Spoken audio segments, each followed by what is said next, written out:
Notion I Enterprise Productivity Hub app. The pros, the cons. Notion I Enterprise Productivity Hub app is making waves as a platform that promises to boost team productivity.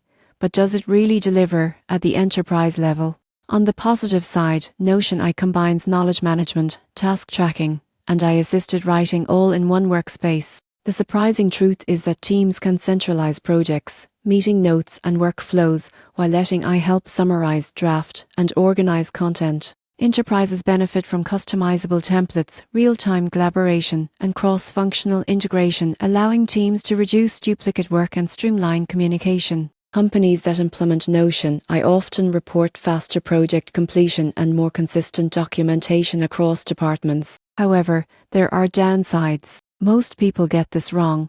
They assume I will fully replace human input. While Notion I can automate summaries or suggest content, it still requires oversight for accuracy, tone, and strategy alignment. For large enterprises, scaling the platform with complex permissions and workflows can be challenging. Additionally, the pricing for enterprise plans can be steep depending on user numbers and storage needs, and some features may require training for teams to use efficiently. In conclusion, Notion I Enterprise Productivity Hub app is ideal for enterprises seeking a unified workspace with AI-enhanced productivity. Its strengths lie in organization, collaboration, and intelligent content assistance. While human oversight remains essential, Notion I empowers teams to save time, maintain consistency, and improve overall workflow efficiency across multiple projects and departments.